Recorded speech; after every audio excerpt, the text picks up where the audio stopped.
7:45, so we'll get started with the April meeting of Joining Forces for Treasure Valley Veterans. I welcome you all here today. Before we get started on the scheduled agenda, I want to introduce a new member that we have, Chaplain Rachel Michelson from the Boise VA. She's a new staff member over there with their chaplain services. And welcome, Rachel. Thank you. Good morning. We just wanted to welcome you, and do you want to just introduce yourself just a little bit? Sure, thanks. I'm Chaplain Rachel Michelson. I'm the staff chaplain at the Boise VA. I got here in September, and I'm super thrilled to call Boise my home. I'm from Colorado, so Boise was a nice transition. Kind of reminds me of Colorado Springs. I'm a previous Army chaplain, and I've been working as a professional chaplain for 13 years. I specialize in moral injury, inpatient, outpatient behavioral health, and spiritual care. And one aspect of my job is to provide community-based clergy and leader training in all areas of veterans' spiritual and religious care. And being new to the area, I'm looking forward to learning about all that Idaho offers as far as care for veterans, and to network with all of you and to network with clergy members and to see how much they're involved and what the needs are in that particular community and connecting them with resources and training and how to care for veterans. It's a really deep passion of mine. And so myself and others, other providers from the VA, and hopefully some community members that I can partner with, we will be providing a series of free trainings this spring and summer that will cover topics ranging from suicide prevention, moral injury, how to create a moral injury healing group and how to facilitate them in your community, military sexual trauma, trauma-informed care, and pastoral care for veterans. The first training is going to be offered on April 30th from 2 to 4 p.m. online. It's a free trial. All these trainings are obviously free.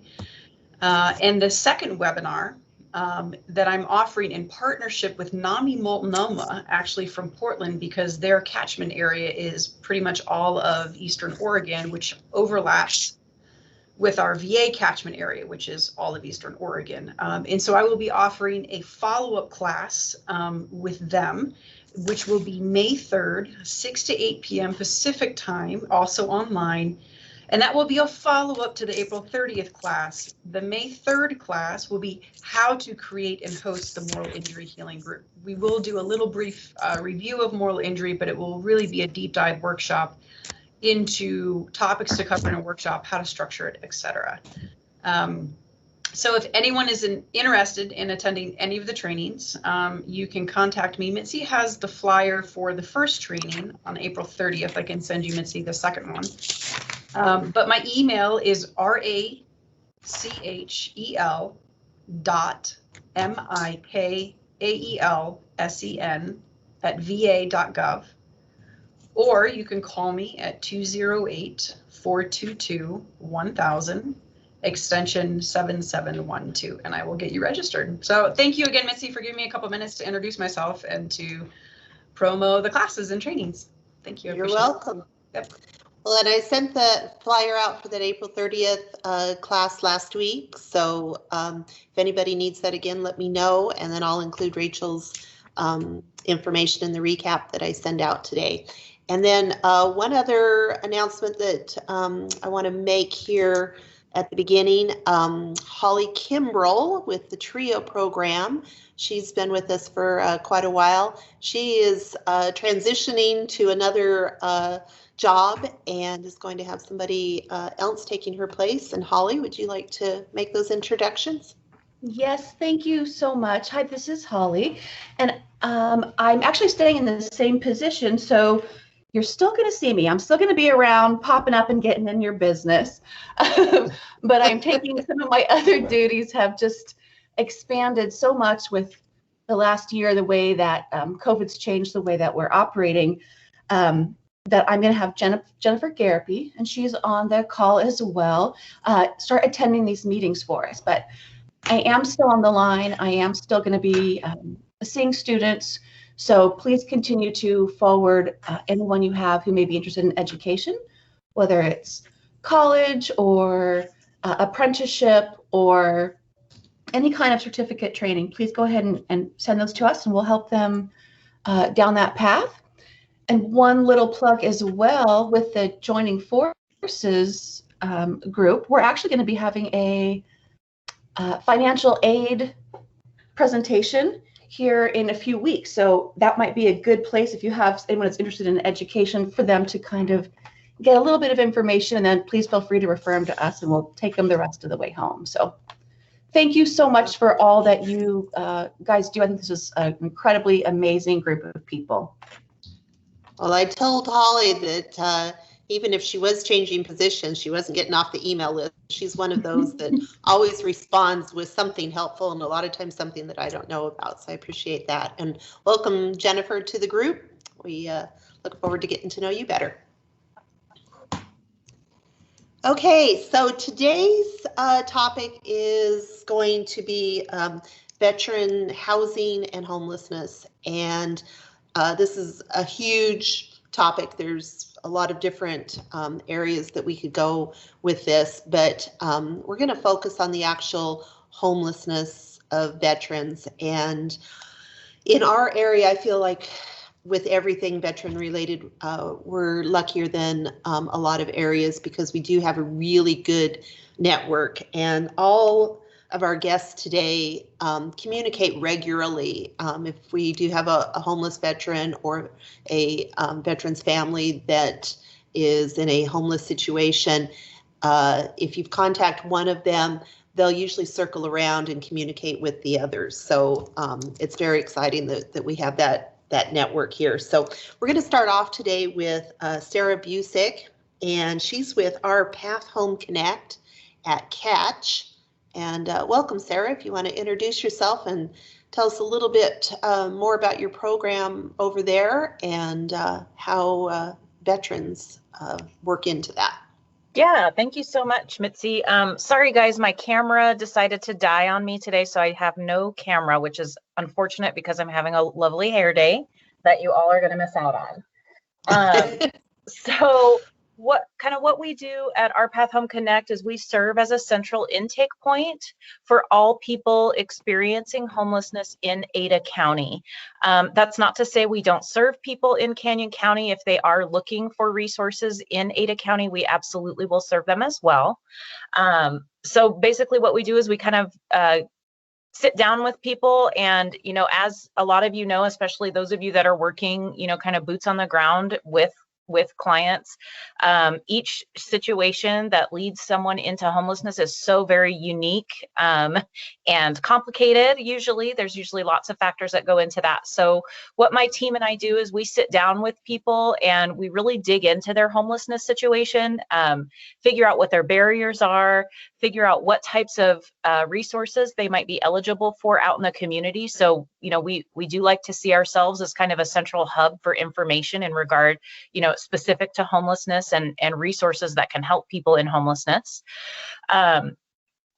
It takes about an hour, 40 minutes to an hour, and we just kind of sit down and try and problem solve because we want people to get out of homelessness as quickly as possible.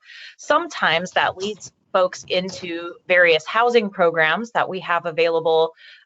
There's one for families with children under the age of 18, and that is the Catch program, or what we call now the Taking Root program. This is a pretty supportive type of program where someone is going to work long-term intensively with a case manager to help get them housed. And then once they get them housed, they work through many of those other barriers that potentially led to that homelessness in the first place. We do follow a housing first philosophy, and that means that we recognize that housing is the most important thing for people, and that people can't possibly even think about things like, substance use disorder recovery, or, going back to school, or getting their kids, into mental health services or themselves into mental health services until they have a safe and stable home. Our case managers typically in that catch program will work with clients anywhere from, the average is 6 to 9 months before someone is stabilized and able to pay their rent on their own, but they can work with someone for as long as they need, for as much or as little time as they need. We have another supportive housing program called Permanent Supportive Housing that we run in partnership with the Housing Authority. So they provide long-term case management for the entire time that someone has the voucher. That's going to be for folks who are experiencing chronic homelessness and who have some sort of disabling condition that is leading them unable to maintain stability in housing. Let me see. The other thing that we do at our Path Home Connect is that we do kind of manage our partnerships. So as Mitzi mentioned, we do have a lot of agency partners that we work with all really well together. We have about 40 of them right now. We've got some core partners that work specifically with homelessness, and then we have like ancillary partners that do, many of you on this call are actually some of our ancillary partners that are meeting those other needs, such as mental health care, you know, various basic resources.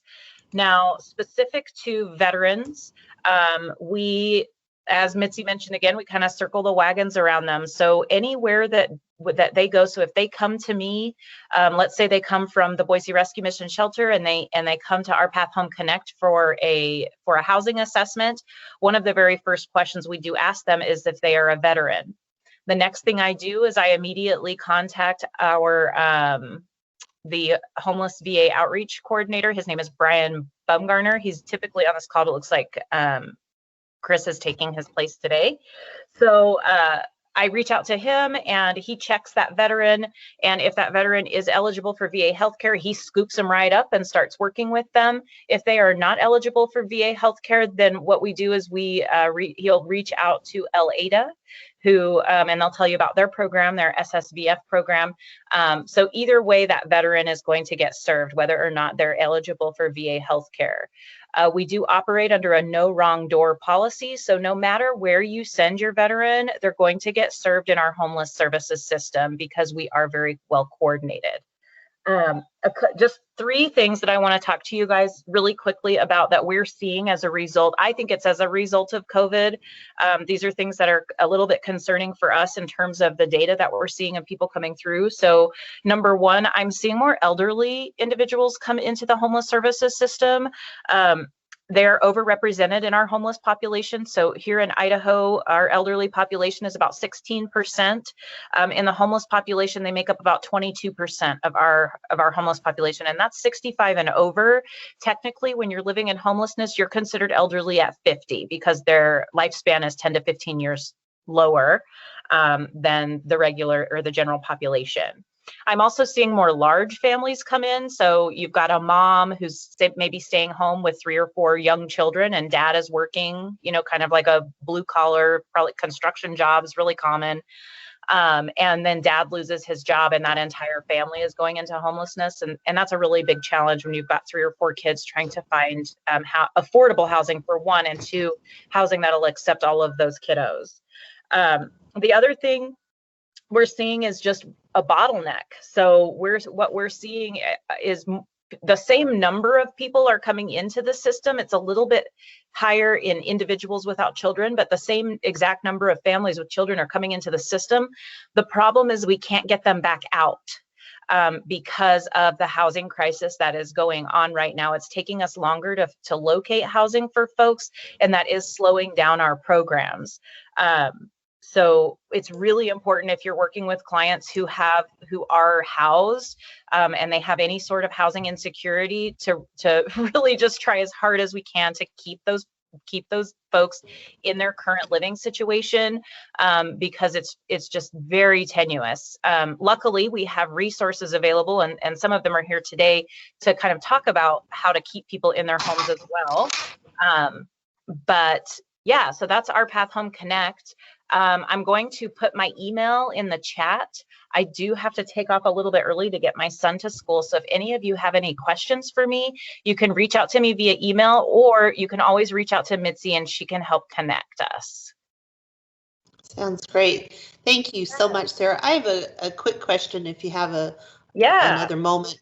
If there's a family, and I'll just give you an example that I'm dealing with this week. I have an elderly couple. She has cancer. He's the veteran, and their home is being sold. They are renting, but it is being sold, and they've been given 30 days to get out, and they've been paying $775 a month, and he is looking at going back to work at 68 years old to try to help, pay the rent if they can find something. In a situation like that, could they reach out to you now, or Yes, they can. Yeah, so they could reach out to us.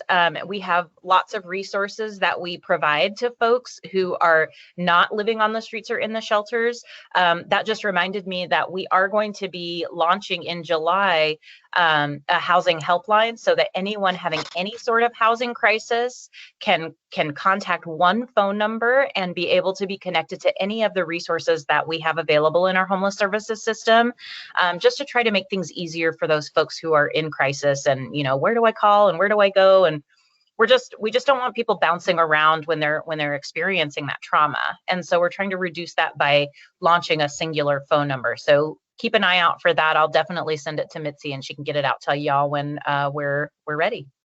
Okay, great. Well, thank you for joining us this morning. Stephanie Alvarez, did you have a question?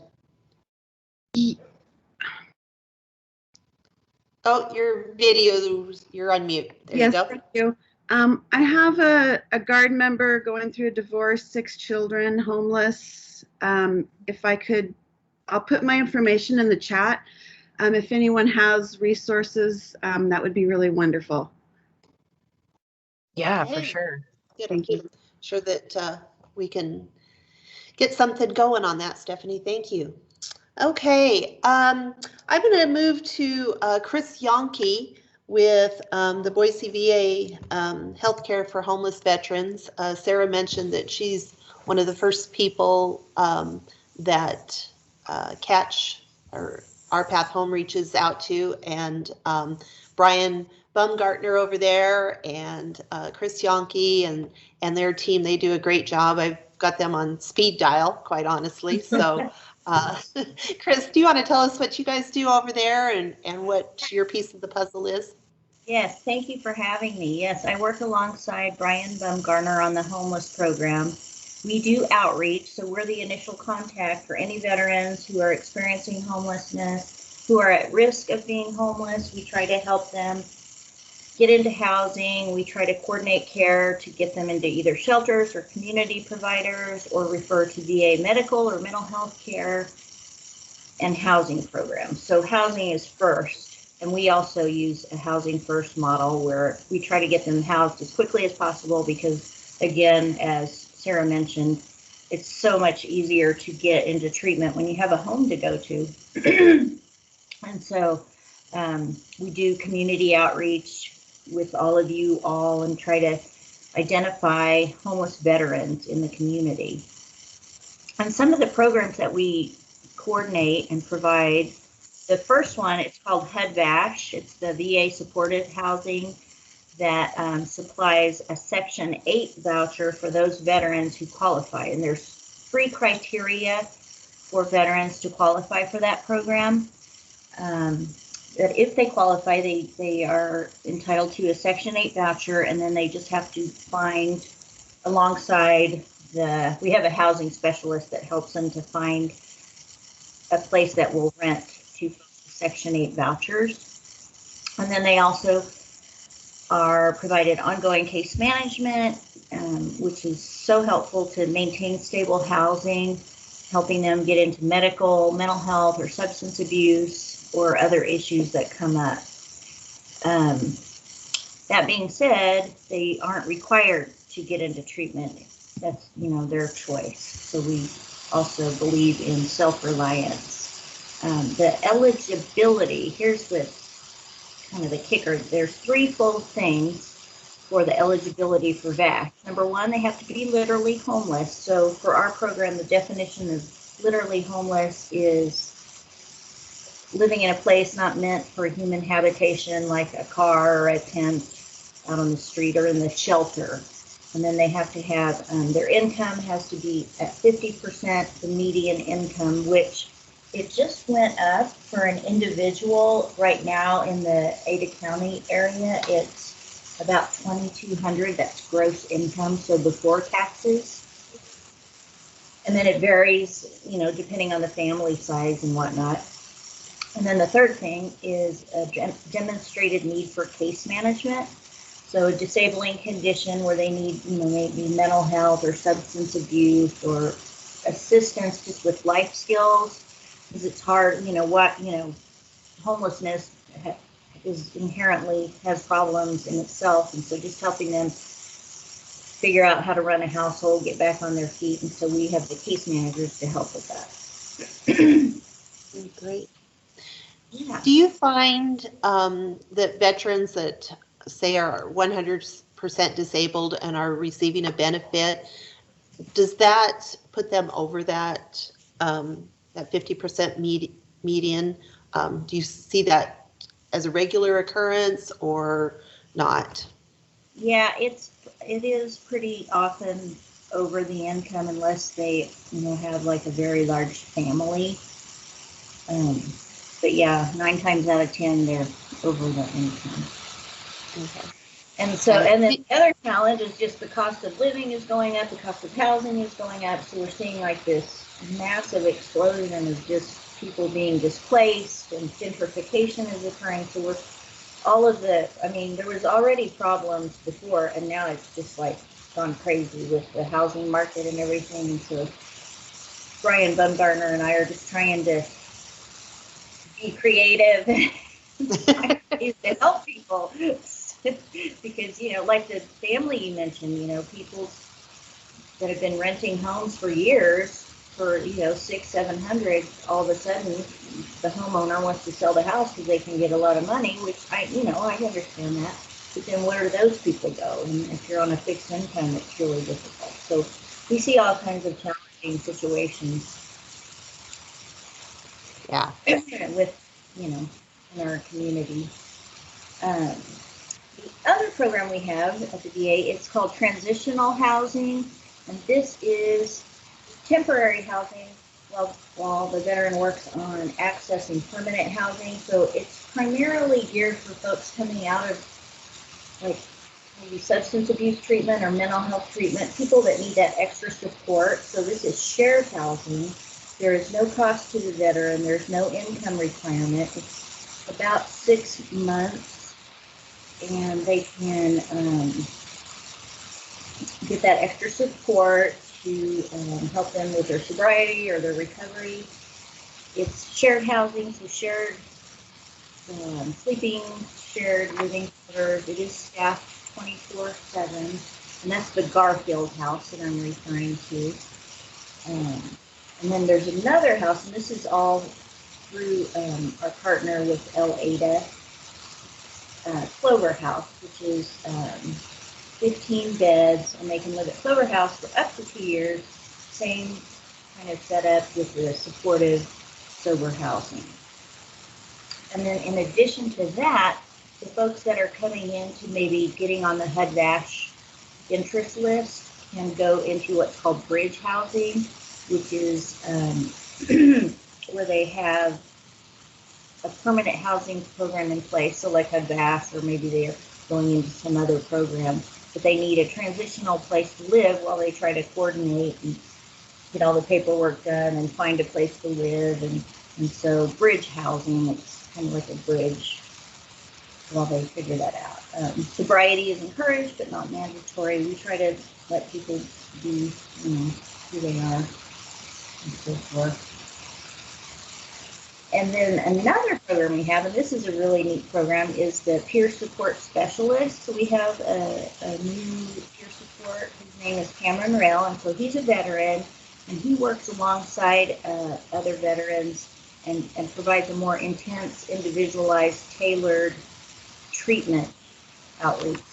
So helping, you know, veterans that have been homeless, they may not know life skills. How do you pay bills? How do you run a household? How do you cook and, you know, coordinate all of these things? And so he kind of helps them on an individual basis to learn those skills, budgeting, cooking, integrating into society, learning how not to get into that rut of pawning things in order to pay a medical bill. And so that is such a neat program. And he also helps with social skills and tries to get them, less isolated and things like that. And then the last thing is we do have an employment specialist because we want our veterans to be successful and have an income so that they can pay their part of the rent. And so we have Alan Willard, who's our employment specialist, and he helps veterans. He does a lot of networking in the community and finds people who want to hire veterans. And so he'll help with building a resume, interview skills, how to dress and be professional, and just things that may have kind of slipped by the wayside over the years. Great. And I did want to mention we do have a homeless hotline, and so we do a lot of outreach, and we'll try to go out into the community if we know about veterans. We collaborate a lot with the homeless shelter, so with River of Life and the Sanctuary, and of course Tax and all of the agencies. But we do have a homeless hotline too, so people can call in to that, and we get a lot of veterans that contact us that way as well. Now, is that a local number or is that the national number? It's a national number, and I can put it in the chat if you guys want it. But yeah, feel free to contact me or Brian Bumgarner if you guys have questions or have veterans that need help or you're not sure, and a lot of times I must give a huge shout out to Mitzi and joining forces. Oh my gosh, because we get so many, like the most bizarre things will come up, like mold on the ceiling, and it's like, if I don't get this fixed, the house is going to fall down over me. And so joining forces, Mitzi kind of like spearheads this whole need help. So you guys have always been so awesome, and I'm just like, I wish I could meet all of you and just thank you all. I'll give you all a virtual hug.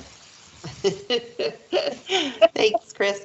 I know I refer a lot of people over to Chris and Brian. Usually it's a veteran that is homeless but has no idea that they have any benefits. They've never enrolled with the VA. They don't have an income and things. And, as she mentioned, they've got some qualifications, but we do have a lot of veterans out there that don't realize what benefits that they may have. And I call them the homeless team, but they're a good place to start over there at the VA if you have a veteran that, completely does not have any benefits and things like that. Okay. And one of the questions in the chat was if we could have Cameron's contact information, Chris, if you want to get that to me or put it in the chat. Yes. And let's see, next, let's move over to Jared Thomas. He's with LADA Community Action Partnership, and they do the Supportive Services for Veterans and Family Programs Grant, SFVF. And if you want to tell us more about that, Jared, and all of the other services you offer over there. Excellent. I'm going to share the spotlight a little bit with Destiny, as well, as this will be her last joining forces meeting. So LADA has been around since 1967. We're a private nonprofit serving the community in many facets, all the way from weatherization to energy assistance to a food bank here up on our Vista office and in our Garden City office. We have HIV testing. We do Hep C testing. I'm sure I'm missing a ton more stuff that we do. We have local outreach, but LADA kind of stands for Elmore, Ada. We serve Owyhee County, and we go into Canyon County as needed to serve our veterans and our at-risk populations. So I personally supervise 2 veteran programs. One, as mentioned, the SSVF program, Supportive Services for Veteran Families, and a grant per diem program, which has been mentioned a few times from Chris. My grant per diem program is the Bridge Housing Program, so it will bridge veterans who have the HUD-VASH voucher or are enrolled in our SSVF program. It allows them to live in one of our 5 scattered site units. I have 3 apartments that are 2-bedroom apartments and 2 houses that are 3-bedroom houses, for a total of 12 veterans that I serve at a time, where they have rent-free, an opportunity for just rent-free and just for them to get back, kind of get all their finances and stuff back in line before they find that permanent housing solution. So we're working with them to get connected with VA healthcare if they don't have it. We're working on a monthly budget because that seems to be a problem a lot. They're able to really get on top of their outstanding debt and collections. So if they're really focused, they can be putting all their money towards getting out of debt while they're living in these units. So it's kind of the goal of the program is 90 days. And while that is very unrealistic in our community because of our housing market, we typically don't hold them accountable for 90 days. I work closely with the homeless team at the VA, specifically John Porch. He's the grant per diem liaison. So we have the authority to override that 90 days. And I do have veterans that are well into my program for a year, but they're making significant strides, so it's justifiable. But it's a really good program. I actually, it's one of my favorites. I worked in criminal justice for 14 years before becoming a social worker, and I have so much satisfaction working with these veterans and the programs at LADA. What else for grant per diem before I pass on? I actually don't know. So I see Destiny's down there raring to go, and I'm going to let her talk about our SSVF program. Oh, no, your microphone's not working there, Destiny.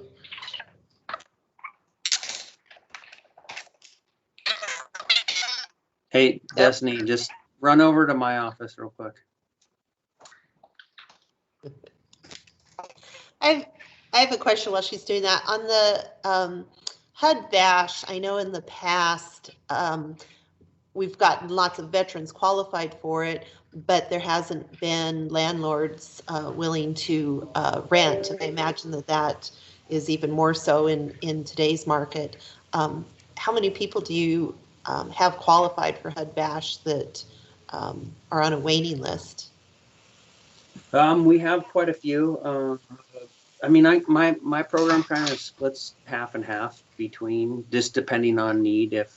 If the homeless team hasn't sent me over any HUD-VASH people that are kind of in a literal homeless situation. So, but with SSVF, kind of same thing. You know, we're fighting a lot of barriers to housing, and the lists are very long.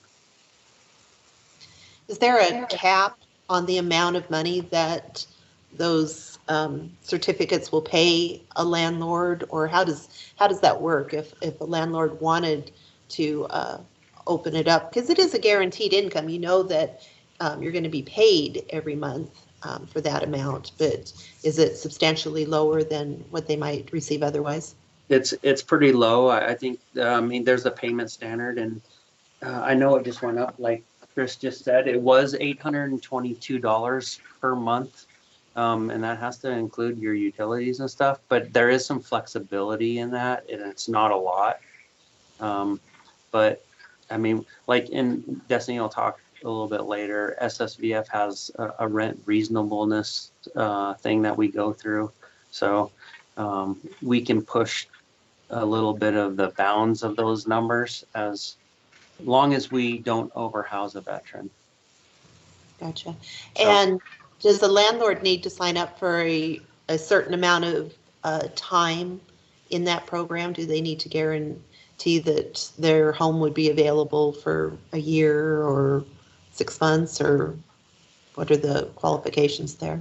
No, typically, I mean, we'll do anything, you know, kind of, we got to get a landlord on board by filling out a W-9, but we'll do a month-to-month lease, or however, you know, we like to work with our landlords in the valley and try to create that good relationship. So we work closely with them. Okay. Well, and in my mind, I'm just thinking that, you know, maybe that's an option for, you know, some people if they are going to have a home or a property that is going to be vacant for, you know, a month or two. You know, this may be something to fill that gap a little bit. So it's just a thought to put out there in the universe. Some of the major needs right now for a lot of veterans we're serving, because they know the rents are so high and they're on fixed incomes, is they really want that shared living situation to help lower their rent. So they're just looking for a single room occupancy in a house, you know. And there's a lot of those out there. When I started doing this 4 or 5 years ago, that was like $350 a month, and I just paid $700 for a room share just the other day. So it's getting out of hand too. Yeah. So if somebody in their home, they wanted to just rent out a room, could they go through you for a situation like that to make their room available? Yep, absolutely. All we would have to do is just make sure that they're the actual owner of the home, and we would do a habitability to make sure it's habitable, which we have a pretty simple sheet that we do. Our habitability standards aren't as stringent as the city of Boise, but keeping the safety of a veteran in mind, and then a rent reasonableness sheet. So it's a simple process.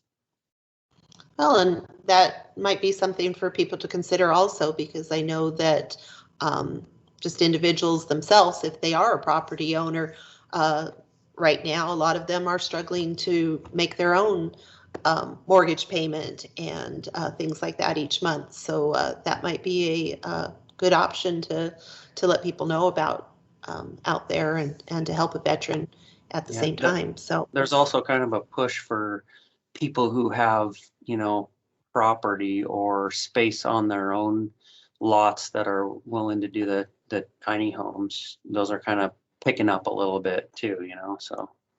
That's great. So, okay, is Destiny ready to join us? Here she is. Thank you. Hi. I had a feeling my microphone was going to be horrible to me today. Well, thank you for letting me speak on the SSVF program one last time. Before I start, I just want to say, you know, Mitzi, thank you for including me in this group. I've learned so much about different veteran resources, and I've received help from so many of you for my clients, and I truly do appreciate that. I do hope to stick in the veteran field. I'm going for my master's now, so I hope to be seeing you all around still. So we welcome you back at any time. You've done a great job over there, and I've really enjoyed working with you. Thank you. I've enjoyed working with you as well. So I'll dive into SSVF now. So SSVF stands for Supportive Services for Veteran Families. So basically, it is a housing first program for veterans and their families who are either currently experiencing homelessness or are at imminent risk of becoming homeless. The imminent risk piece would be, you know, has a 30-day notice to vacate, something along those lines. So with that being said, we have seen a big increase in our homelessness prevention services. Luckily, the SSVF program did notice that because of COVID, a lot of people were just one paycheck away from getting evicted. So they have, for this point in time, they've lifted the caps, and we're actually able to serve more people that are facing eviction than we were typically able to before. So qualifying for the SSVF program, the veteran has to have any discharge status other than dishonorable. We can't serve dishonorable discharges. They have to have at least 1 day of active duty and have to be within 50% of median area income. So the process, we typically receive a lot of referrals from, as Sarah said, we receive referrals from them. We receive referrals from Brian Bumgarner and Chris Yonke. And also we have one of our staff members is Robert Mowry. He is our outreach guy. So he outreaches to veterans, and he's going to be the first process in seeing if veterans qualify for our program. He sits down, you know, looks at income, all of that stuff. So the SSVF program, you heard me say that housing first piece, and I've heard that a few times on this call already. So basically, when a veteran comes in and gets into this program, we're not going to tell them, you need to get a job first. You need to get sober first. We're not going to give you housing unless you do these things. It's based off of, you know, that Maslow's hierarchy of needs, that once you get that basic human need of shelter met, it's easier for you to focus on those other areas of your life. So we come in, we can assist with some application fees for housing, which, as I'm sure everybody has seen in the news and stuff like that, application fees are kind of ridiculous. And, you know, landlords are getting tons of applications. So a lot of these application fees just kind of go to waste. So for a low income person, that's extremely crucial to have that assistance for the application fees. We can then assist them with a deposit to get into housing and some rental assistance. So like Grant Per Diem, SSVF is a 90-day program. The goal is get a veteran in, get them housing or get them to avoid eviction, and then be done in 90 days. However, with the housing market, that doesn't always happen. And some veterans might have a higher need and might need, you know, a couple more months of assistance. So every 90 days, we do have to look at that veteran's income and make sure that they still qualify, all of that good stuff. So with the eviction piece of things, we come in and we can help to pay rental arrears. One thing to keep in mind, there does have to be a valid lease. So that's one of the hiccups that we get sometimes is people don't have leases because maybe they were renting from a friend or something like that. The SSVF program cannot pay without a valid lease. Also what Jared said, we have to do habitabilities on any units that we're going to pay for. You know, is there running water? Is there electricity? Is there heat? Stuff like that. And yeah, so basically we just try to help get in there, help the veterans get stabilized, and also, you know, provide referrals out to different community resources such as yourself. We now have a new person on the program. It's a newer position. It's a healthcare navigator. And her entire job is just to work with the veterans on our program to help them to either, you know, apply for medical care, locate primary care physicians, stuff like that. So once again, you know, working pretty closely with Brian Bumgarner, he's been very beneficial for our healthcare navigator to start rolling into this position as well. Let's see, we have our housing specialist, like Sarah was saying. You know, we have her here to assist our veterans in searching for housing. She's really good at talking to landlords and just swooning landlords. So let's see, I'm trying to think of if I forgot anything. We've got one question from Jenna. She's with Blue Star Mothers. Jenna? I think your screen's frozen, Jenna. You unmute. There we go. Sorry. Can you hear me now? All right. Yep. So for the SSVF program, what are the qualifiers to be a family? Do they consider like the husband and wife a family, or do they have to have children under the age of 17 or something? That's actually a really good question. Thank you for asking that. So with SSVF, we count a household as what that veteran identifies. If a veteran comes in with, you know, their dad and their wife's children from her last marriage, that's their family. If he comes in with, you know, brother or sister, that's their family. So keeping in mind that anybody over the age of 18, we do have to count any sort of income that they have. So sometimes that might disqualify a veteran and their family from being able to receive services. Okay. Thank you. Yeah, thank you.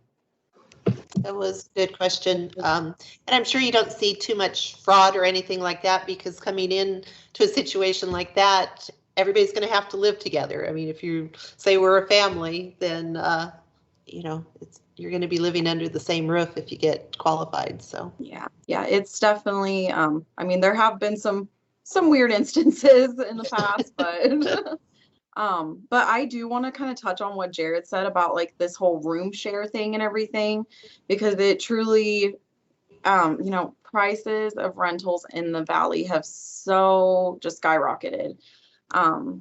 When you are living off of $700 something a month of Social Security, it's pretty much impossible, unfortunately, to find a 1-bedroom now. So a lot of people are relying on those room shares.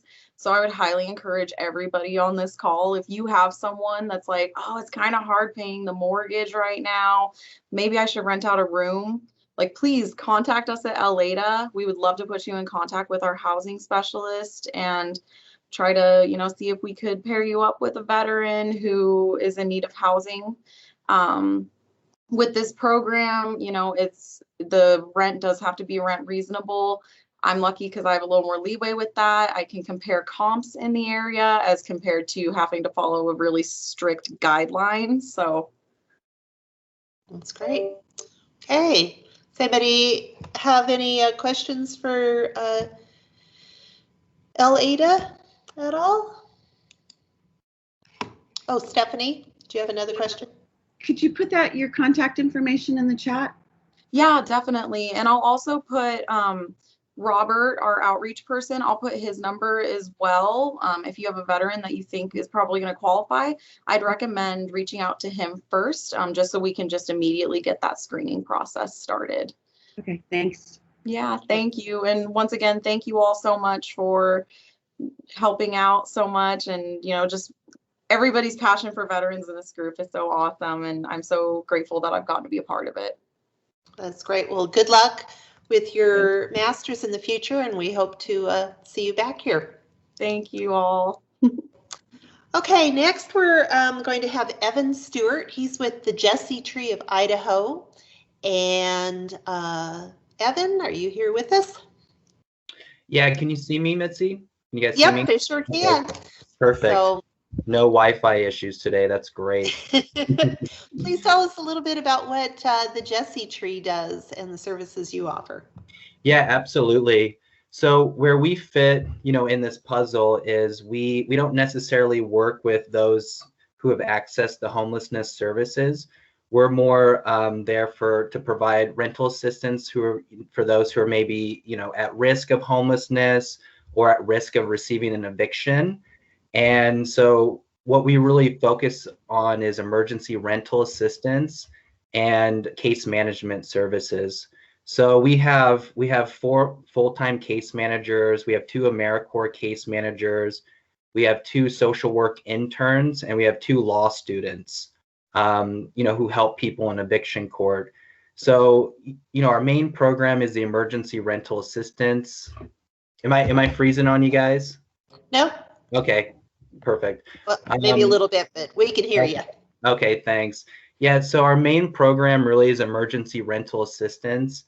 And, you know, we help a lot of people in Ada County and in Canyon County. So those are our 2 service areas that we can help folks with rental assistance. And, you know, we're pretty relaxed with our requirements and our eligibility.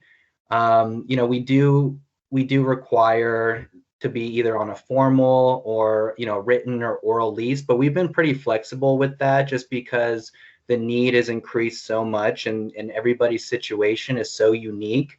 So we also help people who are in transitional housing, sober living, who maybe need help to, pay rent to stay in that unit.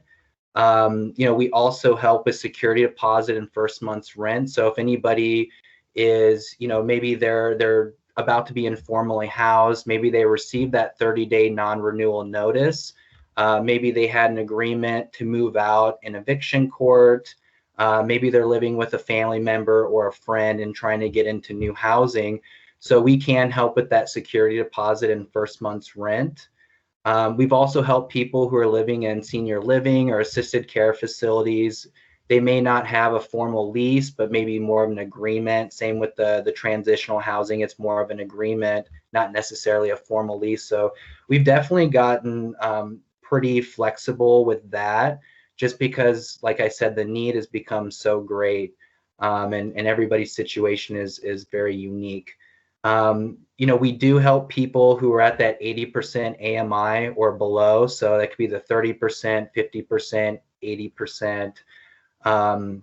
And we do, when case managers do an intake with a client, they just ask some basic questions. We try to keep it as trauma informed as possible. So really, nothing too heavy, just asking some bare minimum questions, just wanting to know, if they have received income in the last 30 days, what those sources are. It's okay if somebody hasn't received income in the last 30 days as well. We just ask kind of what their monthly rent is, how much do they owe? And, if they're looking for new housing, we just ask some basic questions, what are they looking for? Is it a 1-bedroom, 2-bedroom? We do a budget with them as well, just to really see kind of where, what we can help in terms of other expenses with referrals to other organizations like LADA or St. Vincent's de Paul. If the balance is pretty high and they have children in the household, we do reach out to Health and Welfare Navigation. We have a really great partnership with them. So our case managers team up with their navigators a lot to try to help people if they have a pretty an outstanding balance that's still owed. Same thing with the IHFA and the Housing Authority. So we've developed a pretty good referral system with them, where I don't know if everybody's familiar with what IHFA and Housing Authority does with the emergency rental assistance through the COVID relief funds that were passed through Congress, but they can also help with up to 12 months of rental arrearages. They can help with 3 months of rent moving forward. They do have an eligibility criteria for that as well. If it's been COVID related, they have to be under that 80% AMI. So a lot of the times, we do try to help with some of those rental arrearages, which we can't pay rent moving forward, but we can pay on arrearages or a security deposit. So we try to help them if it's a time sensitive matter. So maybe they received a 3-day notice for eviction court. Maybe they're already in eviction court and they received that court summons. So we can help with arrearages. Make sure, we can reach out to Health and Welfare Navigation or IHFA or the Housing Authority and really try to get that person sustainable with what they owe. So we help. Some of the other services we do case management, we do landlord mediation. Sometimes we try to settle issues before it goes to eviction court, and our team's very successful because we work with a lot of the same landlords on a weekly basis. So our case management team has developed great rapport and relations with a lot of these property managers and landlords. We also do some financial literacy as well, so budgeting. We create a workable budget with our clients. We kind of show what their projected income is, their sustainability, what they can do with the leftovers, maybe put it into savings or put it toward other expenses, maybe toward rent moving forward. And like I said, we also reach out to other resources and referrals for our clients as well to help maybe cover utility bill, auto payments, insurance, medical bills, things like that. And we also do have a team that's dedicated to eviction court. So we go to eviction court every week, mostly in Ada County. Canyon County is a little bit difficult because they don't have mediation. They did in the past. They have to rebudget for that moving forward. But in Ada County, because there's been so many cases in eviction court that they developed a third-party mediator service in eviction court. So a lot of the times the judge really wants the property managers or the landlords and the tenant to really work out some type of mutual agreement because they don't want to just evict people. So we're there every week. We're there to help in mediation. We also collect court information through the public records. We know we can forecast, who has eviction court hearings within the next 2 weeks. So our law students are constantly calling people to see, if Jesse Tree is able to intervene financially to help get the case dismissed or show up to eviction court and work out an agreement and mediation to keep that family housed. So we've been pretty successful with that, and the mediation team in Ada County also leans on us quite a bit. They'll just ask us to jump in on cases, and we do our best to see what we can provide financially, and then ongoing case management services for that family moving forward to help them get as sustainable as possible. Yeah, and yeah, and I think we could too. Go ahead. Sorry, Mitzi, I didn't mean to interrupt you. I was just gonna kind of echo what Destiny, Jared, Sarah Busick, what we all face in the housing industry right now is really just the lack of inventory, affordability. So we're finding that a lot of families, kind of what Sarah said, who are maybe elderly on that fixed income, maybe they receive Social Security. It's getting very difficult for them to afford housing, especially with sudden rent increases. We've seen some increases just happen, out of nowhere, $400 rent increase. More people selling their homes and giving people that 30-day notice to move out has been very difficult as well for a lot of families. So also in eviction court, there is an eviction moratorium in place, a federal moratorium. However, we still see eviction numbers not really decreasing. They're steadily increasing, and a lot of it is non-rent payment, which, there's so many resources in the community to get people in touch with that can help with that financial piece. However, there's just sometimes, property managers or landlords are just not really receptive, and we do the best we can to really try to convince them that there are services out there we can help get them sustainable. So we have seen a steady increase in eviction court throughout the year as well, and last year in 2020 when COVID was pretty prevalent. Well, and I think that a lot of people think if I'm behind, they're, who's going to pay my last 3 months rent? They don't realize that there are these resources. So the Jesse Tree is an excellent resource for that, because not only do we have the homeless veterans, but we have those that for one reason or another, whether it be COVID related or not, have gotten behind, and they can help with that. So I'll make sure that I have Evan's information in the update that I send out after the meeting, and they are a really good resource over there. So thank you for joining us today, Evan. Thanks, Mitzi. Can I mention one last thing? Yeah. On our website, so I know it's in the email you sent out, we do have a link for partners to send referrals. So if you have any people you're working with, you can always access that. It's Jesse Tree Idaho .org/refer, but you can just access our website. You'll see that there's a portal for referring clients over, and And typically clients can call, or people who are needing rental assistance can call our housing crisis line, which is on there. But there's also an online application. If they don't want to call, they can just fill out an application online, and it'll get put into our system. And typically we, within a week or so, that's when a case manager can get in touch with somebody who's applying. So that's been our turnaround time, is usually a week after somebody applies, we can get in touch with them. Okay. Yeah. Mm-hmm. Sounds great. Well, thank you. Okay, we're going to move on to Keith Miller with the Boise Rescue Mission. And I work really closely with Keith on a lot of things that come through my office. He reaches out to Joining Forces quite often for different things that they have. And tell us a little bit about the rescue mission and what you do specifically for veterans over there, Keith.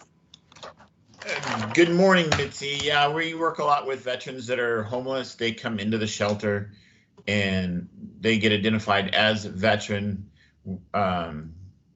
We try to work with them down on their first floor, and then we do have housing up on the third floor here for them to get them motivated, to get them, give some direction, get them some case management, and moving on to, all these resources that we've been talking about already today. They're great resources for me to be able to tap into to make sure these guys get the assistance that they need to move forward.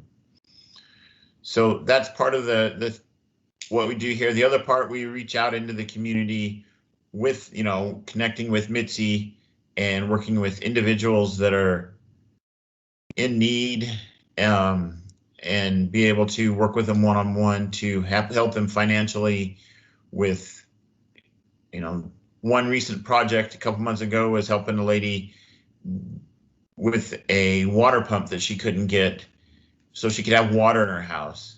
The water table near where she was living dropped, so the pump she had wasn't working. So they re-drilled a well, and we were able to get her a pump so she can get that going again. So there's a bunch of resources that we have contact with, but the resources that are coming around through Joining Forces, I tap into all the time too. So I'm thankful for Joining Forces and the people that are representing today. Well, and we appreciate you over there. Like Keith mentioned, they do have a fund to help veterans, and they usually work with me to qualify those veterans to see if they are needy. So a lot of the requests that come through, some of the requests that I send out, we vet all those, and the rescue mission is really good about helping. I believe that you had a benefactor, a veteran that passed away, that left some funds to have that available to help other veterans. So thank you very much for that. Let's see, we have one question for you, Keith. Are there any volunteer opportunities for working with veterans over at the rescue mission? Yeah, we do work with volunteers. I can put my contact information in the chat, or Mitzi can send it out. One-on-one, working with veterans specifically, or, we have veterans move out of their individual rooms, getting them cleaned back up, or just setting rooms up for.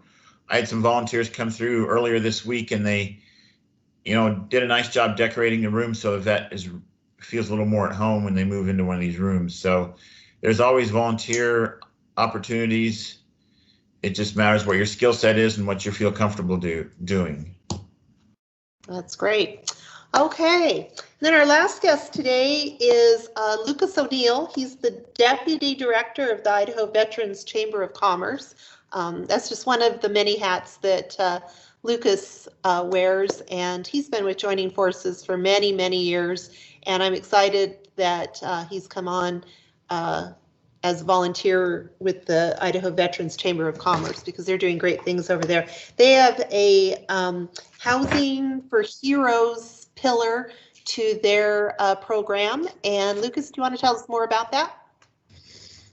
Yeah, so just to give a little context on my background, I'm 10-year active duty Air Force veteran, and then I've been in the Guard at Gowan for 7 years. I did 5 years of contracting out there. I also ran a veteran golf organization for 4 years. And recently stepped down out of that when Mindy offered me a position as the deputy director of the Idaho Veteran Chamber of Commerce. My role in that capacity is to kind of start troubleshooting the housing issues that we're running into with veterans. And I'm happy to be able to tell you guys that we are working towards that. So I'm actually a real estate agent here in the Valley. The housing's kind of my realm now. And a couple of things that are in the works, I would say in the early stages, but will provide some relief for the homeless veterans, is we actually are working with a development team to try and build out a transitional housing for veterans. So that is something that will be coming down the pipeline. That's been having some really good conversations, and it's kind of fast tracking, in my opinion, because everybody is so on board with making this happen. So that's something that I will be able to give you guys more details as we kind of push everything together and make everything happen. And then the second one to that is that Jared kind of hit the nail on the head, the tiny homes thing, or it might not have been, I think it was actually L.A. that was talking about tiny homes. That's actually something that's been heavy on my heart for years, and we are trying to get that ball rolling, and we've had some really good conversations. We have a working group that's pushing through and trying to get through some of the details, find a location, get all the details worked on that. So that is actually something that is in the works and that we're going to try and make happen as well. It's part of the Veteran Chamber of Commerce. So I would love for anybody that's interested in any of that to contact me. I'm sure Mitzi will send out my contact information. I would love to get everybody that has input or say or maybe contacts that we can utilize to build relationships and kind of fast track these maybe even a little bit more.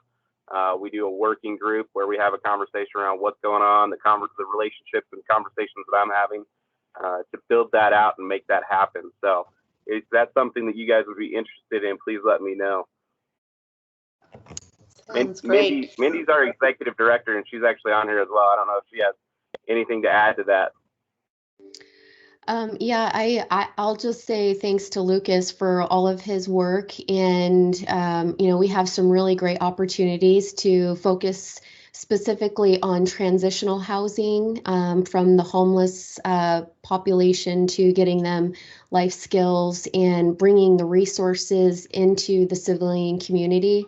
So I know Lucas and I chatted this week with the developer in regards to space and what is it that we want to offer, and similar to what a lot of people are doing right now, they're doing life skills wherever they can get life skills accomplished and done, but we'd like to have life skills on site to be able to bring in all of these wonderful resources that talked about the things that you're providing and bring that actually into the community.